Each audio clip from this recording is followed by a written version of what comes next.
This is tape 4 with Shmuel Stroli. Right? You were telling us at the end of tape 3 that you were returning to Sibiu. The sick horses.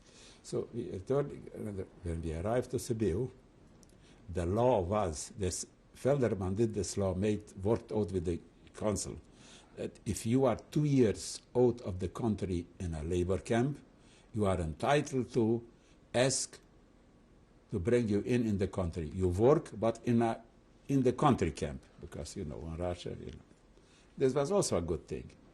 Anyway, so I came back with the horses, all 15, we came back with the horses, and we gave up the horses in Sibiu. Was the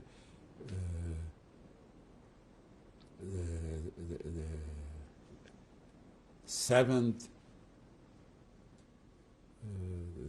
command, the seventh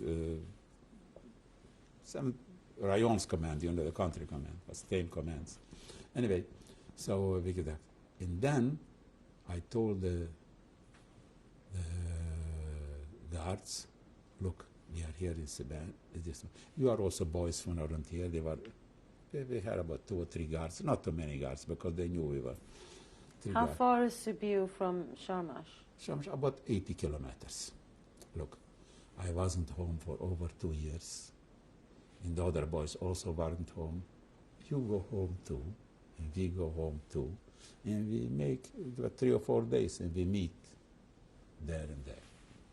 And the sergeant and the were good going, from the same. Spoke them nice Romanish. We were brothers. We shared with drinks and with everything. Very good. So it's okay. We went home too, and we went home too. And after 4 or 5 days, we met, and they took us to the Central Command, Turda, from Sibiu of Turda. We go Turda. So in the meantime,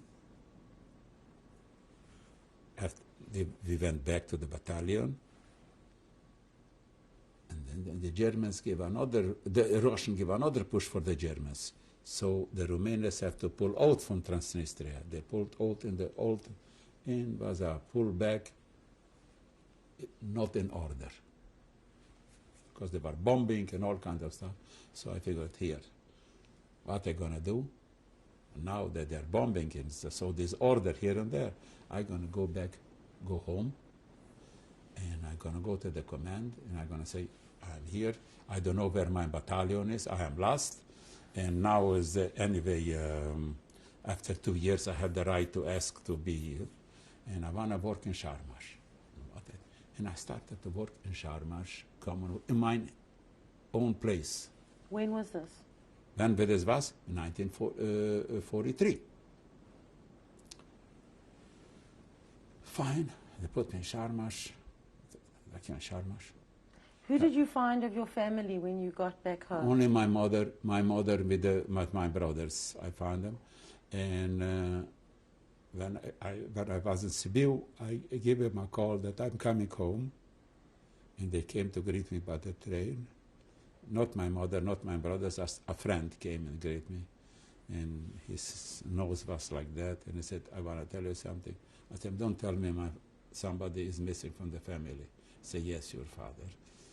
But he said, so I came home, and I found them, they're all sad, but what can I do? I couldn't help anything.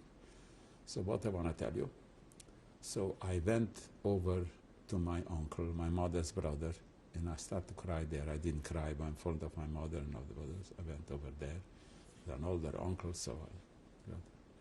and he said to me, don't cry, your father is alive. What do you mean?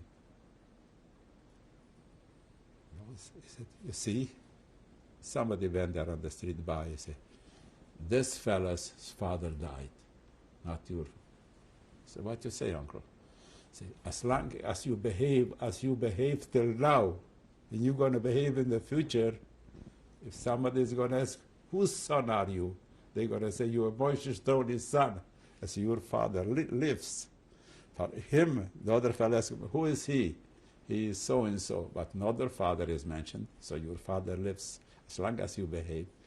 I never will forget that. And he was right. So anyhow, so I came and I started to work there in Sharmash. After 2 weeks, I got a letter and a summons from the military court that for desertion I am looked for it, and I have to go I have to stand military court for desertion. What's happened? Okay, I get for desertion. No choice. So anyhow, a few days later, a military policeman comes and takes me to jail because I deserted my unit. War, you know what it is? You get the shot. Where were you jailed? Where were you jailed? In Sibiu. But the commandant, but the military tribunal. So I came to Sibiu, I go to the synagogue. Maybe they knew some kind of a lawyer I should take. So they gave me a lawyer that is in reserve. UNESCO was his name. So I went and I told the guard, because I was arrested, I got a guard took me. I told him, you sit here by the community, I go to look for a lawyer. He said, okay, you go. But, he wasn't afraid that I'm going to desert, I got run away, because we were friends, So, okay. And I give him supper there, where we got a restaurant there to eat, and I have also eat, and I go and I got to this lawyer Monday morning, because Sunday, Monday morning I got this lawyer, and he told me what. He said, look, I told him what it says, what has happened. They say, I'm going to try to defend, but I told him, you look, sir, when you get your word before they condemn me, I'm going to ask, I want to speak for 20 minutes. If they're going to give me, it's okay. If not, you say your speech, and good. Fine. I spoke Romanian very well. I even speak now because I went to school and I told him, but I don't want to sit here for months in jail. He said, you must sit at least 10 days. I can't make you the judgment before next week. Today is Monday. You go in today, Tuesday, Wednesday. 10 days you have to sit there. What can I do? You're going to put me there with all the criminals? But I have no choice. I have to say, it's 10 days, it's 10 days. What are they going to do? Even they're going to cut wood on me, I'm going to suffer 10 days. So I go and put me in jail. Soon as they put me in jail, the first night in jail, they put me in a room there with about another 100, 150 other guys. 12 o'clock at night, comes on one of the wardens and said, "Attention!" We were sleeping on the floor. Attention. So we got up and we were half naked, and goes there to, and he was half drunk, and gives, "You didn't stay attention properly." Fell down. Blood comes out of him. What is going to happen to me? He goes around, he passes me by. Another one, the same thing. Okay. So nothing happened. In the morning, I got out, I figured, Rabbeinu Shalom, help me, I should not sleep again this night here. So I go and I found another Jew from another village. He was arrested. What he was doing? He was selling something from his house, and not from my city, from another city, and he did something. So they put him to the military. Do you remember his name? Yeah, Landau. His name was Landau. And he told me, he said, "Look, speak to, I have a friend here, there's a warden, but promise him something, and he's going to give you a job." So I speak to him, and I had some money put away in anxiety in my and I take it out and I give it to him, and he make me the responsible for the Boydom, for the Arctic. The Arctic, they used to dry the laundry for the, and I've been responsible. Sit by the door there. And so I told him, look, I'm going to sleep here on the steep. I don't want to go sleep in the room. So, okay, sleep wherever you sleep. It's okay. So you are responsible. Nobody goes on to steal from the Arctic. They won't sleep anyway because they were in the cells, everybody. But anyway, so I was there for 11 days. Wednesday morning, I got an order, called. 2 guards came. They take me to the military tribunal. Yeah, military tribunal. 8 o'clock, out. Supposed to be there for 9, fine. And so there was a court. The president of the court was a colonel. Enesco is his name. I never ever forget. And 2 captains next to him. He was a colonel. And their military procureur, I would say procureur, the attorney, who's accuses, what's his name? The fellow that... Prosecutor. The prosecutor, yeah, military prosecutor. He tells that I was there, I ran away, from the army, I left my camp under false pretenses. But who did it? The Judenrat, I found out. The Judenrat, because in the meantime, when I was at home, I sent them the mayor from Sharmash to find out what's it. They said their general approved my stay work, but the Judenrat said, no, this is not true. He didn't lost his regiment. He just deserted. So he couldn't have done. He sent the papers further on. So I found out that he did this, Finkelstein. So anyhow, but I never had with him anything, but this is it. Anyway, so I said to the Your Honor, I'm willing to defend myself, but I beg your forgiveness if you gave me, and I spoke nice Romanish, intelligently, if you forgive me, you give me 20 minutes to defend myself, I will defend. If not, I'm here, I'm willing to take the bullet. And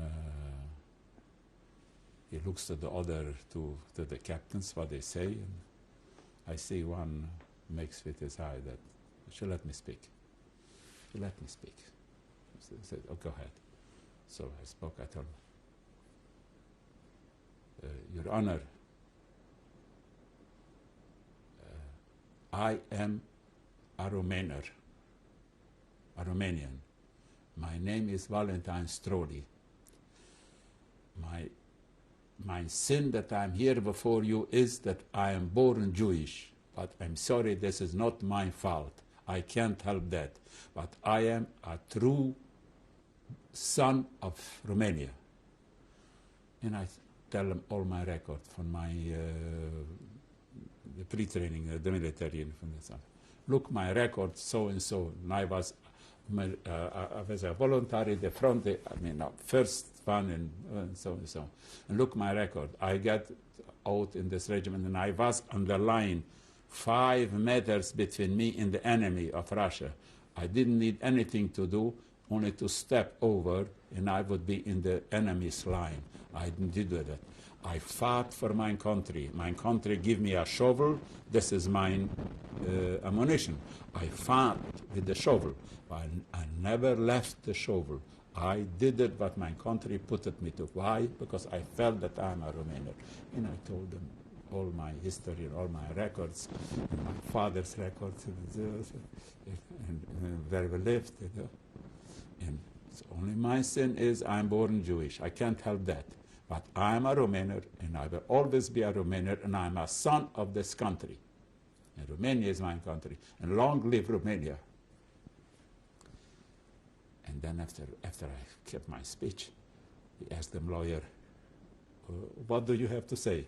The lawyer said, I don't have to add anything to his words. I just ask he should put in this article, so, like a lawyer. So this was around 10 o'clock. Sentence 12, 2 hours later. So anyway, went out, the guard took me out, and so 12 o'clock, I came back. I get the sentence. I quitted. And sent back to my unit. Where? It was in Romania, in old Romania, another province in Romania. Not home. Quitted, but because they knew where my regiment is. I knew too, but I didn't want to know. I figured I gonna maybe get away with it because I had a loophole. So they sent me back there to work, and there I was till the war ended between Romania and the Allies. August 1943, yeah, I believe. There was. Can I ask you, Yeah. did you wonder why the Judenrat had informed on you in a negative way? Judenrat didn't inform negatively only on me. They informed negatively on everybody else too, because they figured I have another 2 brothers at home that they are also to the age they should have to come to the army. It's enough they let them home, they don't bother them. But I should be home too. It's too much for one family. It's too much for one family that 3 should be home. It's enough that 2 they are home. You understand? This was. But when I got liberated in Bucharest, I just saw this Mr. Finkelstein, and I went with him. Oh, he gives me, shakes hand with me. I said, don't shake hand with me. I know I'm never going to shake hand with Vickers. I just kept them like, I hold them like that. Look, you thought they're going to bring me back in a bag. I am here and I am alive. And I just want to tell you, you should be ashamed. And I don't wish you anything bad, only somebody else should have these feelings what I had and my parents had, you should have from your children too. And I went to the side and left it. This was my whole... So you were liberated? Yeah, I'm liberated in 1944. In 1944 I was liberated. And then I came home, and when I came home... How did you make your way home? By train. By train. By train was what was it like at that stage? At that stage was chaos. Was chaos because the German bombed the train, and I jumped out from the train, and I got the bullets in my back. So I came when I took off my shirt and I bandaged myself. When I came to a city, I went to a doctor, wherever the first community that I reached. The doctor gave me some medicine, and I came home. And my mother was then in Sibiu, Romania, with the rest of the kids. And I was walking from another city about 60 kilometers because no train. So I walked the whole night. In the morning I arrived to Sibiu. When I arrived to Sibiu, the first thing I go to the Jewish community. I got to the Jewish community, and the Jews, they oh, what are you doing here? Look, I came home, and I was how I am. So right away they called me in, and they gave me, they said, don't go like that. So they gave me a shirt, and they gave me. And I went in a mikveh, and I took a shower, took a douche, and I downed. And then I went where my mother lives, and I went in. My mother almost fainted. Anyway, so there we were. So what we should do? My mother on the way with 5 kids, and I'm the 6th one. There's something to eat, what we do. So I went to a Mr. Brown, and I told him, Mr. Brown, look, this is the situation, I am here. Borrow me for 10, they were little golden coins, you know what they Jews bought, black market, Russians in Franz Josef, and all that. And we have it hidden in at home.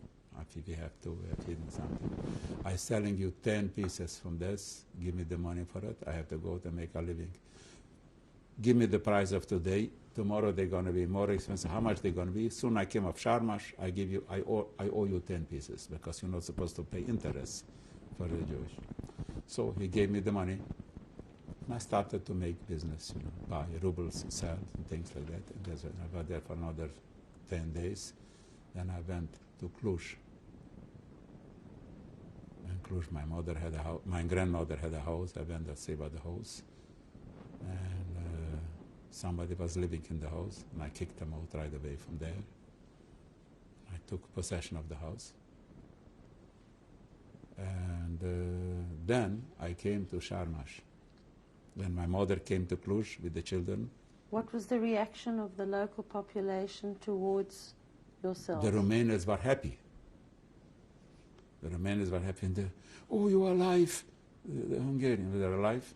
Get the hell out of here. I kicked them out because we couldn't do too much because the communists, they all were communists, you understand? They were the communists, but legal is legal. I am the boss, the owner of the successor of the house. So anyway, so I took my mother came there, and she was there, and I went to Sharmash, see what I was doing there. I came to Sharmash. Soon that I came to Sharmash, I opened up the tavern right away. The tavern was there. And because it was closed, opened up the tavern, and then came to sell wigs and this and that, and I took some merchandise from Cluj to Sharmash, and, the regular thing. And the house was also somebody living in the house, and I kicked them out from the house. And then came to me a guy, a fella. I said, I asked, where are the Jews from Sharmash? Nobody was talking. Everybody was afraid. Because the Hungarians said, they're going to come back, and anybody who talks where they are is going to be shot. They were afraid. But this fella was a very good fella, a couple of years older than me. And he takes a l'chaim and said, Valentine, I know where the Jews are, in my ear. And I give him another shot to drink. I told him, Jacob, because his name was Curtis Jacob. So come in. And I drink also with him. I show him, you sleep here by me tonight? He said, okay, tomorrow morning, 4 o'clock, we're going to go out there where the Jews are. Good. He slept by me. In the morning, 3:30, we got up. We sat, in the carriage. And it took me about 5 kilometers, 6 kilometers, where the Jews were there, and 2 hills. We went up. I took a shovel with me. And I started to say, here are they. See. What can I do? I said, nothing. I stood How there. did that make you feel? Shiver. When you open up a grave and you fall the flesh, and I know my uncle and with all his children and my cousins are there, and all the Jews from Sharm. I was living with them together for so many years. Nothing what to do. Nobody to whom to talk, because I was the only Jew in Sharmash. So I came back to Cluj, and then the rabbi from Sharmash was also in Cluj, and I go into him and I tell him what he can do. I say, what can we do? He said, Rabbi, nothing what we can do. I have to go to Bucharest, to that central community, and ask what we can do there. So I came to Bucharest, and I went to Dr. Shafran. He was the chief rabbi of Romania. I went into him. It was very, very nice, and he listens to me, and he said, look, what I can do, I can put you together with Mr. Matatias Karp. He was the Secretary General of all the communities from Romania. Fine, Matatias Karp. I spoke to him and said, how they can do? Money, we need money. What you need? I told him, I don't want anything. I want one thing. First I want you should introduce me to the Minister of Interior. I need a cemetery. It should be a Jewish cemetery. And I'm going to consecrate it as a Jewish cemetery for the Jews, and I want to take them out from the graves, and each one individually put, but you need 139 graves, because the 139 souls there. And I need a grave for each one separate, and then I need tombstones, and then I need tachrichem, linen, and I need coffins, and So we got to the joint. We got the joint, and the Dr. Kostiner was the head of the joint, and he told me, so, fine. He said, but he suggests, he can't give me money, he suggests that I should sell the properties, since I'm the president of the community, I should sell the properties for the Jews that they died. And I told him, Mr. Kostiner, Dr. Kostiner, I do that, but you give me a paper that you guarantee if 5 years from now or 10 years somebody is going to come who inherited a house or is a relative and is going to ask for it, you're responsible for it. So he can do that. He can do that. How can I sell it then? I can't sell it. Maybe tomorrow somebody comes home, or a year later, or 5 years later. So I can't do that. So anyway, I went back to with Karp and to Dr. Shafran, and we got to the Minister of Intern, and we get for one lay, like here $1, you know, I get a half an acre land under my name and the president, and so fine. This was already fine. Then I get another, Shafran told me, Dr. Shafran is going to speak to Dr. Kostner, and tomorrow we're going to have an appointment again to Dr. Kostner. He called them up. We go to Dr. Kostner. Let me tell, what do I want? The minimum. I told him, the minimum I want, Lombard. I don't want you should make the coffins. Give me the Lombard for 139 coffins. Give me the linen. And I want a truck, they should bring him there. We're going to set up a date and you bring him there. Yeah, okay, Herr Stroli. Jawohl, Herr Stroli. He said, okay, it's okay. He accepted, and Dr. Shafran thanked them, and I thanked them. And I came back to Cluj. And I spoke to the Rabbi Honig, and Rabbi Honig spoke to Rabbi Sperber from Brasov. We should set a date for when we can do it. So we set a date before we can do it, and I went to the Chevre Kadishes from Cluj, from Ludash. I gathered 15, 20 boys or 30 boys. They should help me. I can't do it myself. My brothers were there. So we set a date, and everybody was there for the date. And I phoned Dr. Kostiner. In the morning, the truck was there with the linen, with everything. Now, how can we dig 139 graves? Because the rabbi told me we can't dig graves, leave it from one day of the other. The day we finish the graves, they have to be filled and covered, because otherwise they are danger for the fellows that live alive. So I went to the captain from the military police, and I told him, look, I need 15 guns, and I need 3 trucks, military trucks. He said, I can't do it because the Communist Party is gone. You know what? Give me the guns for me. Give me the guns for me, and give me the military trucks. You don't have to be the number of a take up the number for one of them, and just give me 3 trucks. And I took 15 boys. I took 15 boys. Yeah, 9 in each truck, 3. And the Jews, the other boys, I took them out to the place where they were already. The rabbi and Rabbi Sperber and the doctor and all the authorities from Sharmash were there. And I went to each house, and I told them, here, this is a Hungarian street. You go in each house like that. You come with me. No ammunition in the guns. Just like every Hungarian man or woman come to the. I wasn't do. I didn't do. I didn't. No, why you come to the truck or not? Take a shovel with an axe, and so I filled up 3 trucks with people from 3 states, and I took them out there, and I was by 9:30. I was there with all these people, and I told them, no. Now we started to make part of the people's, the woman, I put to start to make the coffins. We're going to have to continue this on the next tape. Yeah.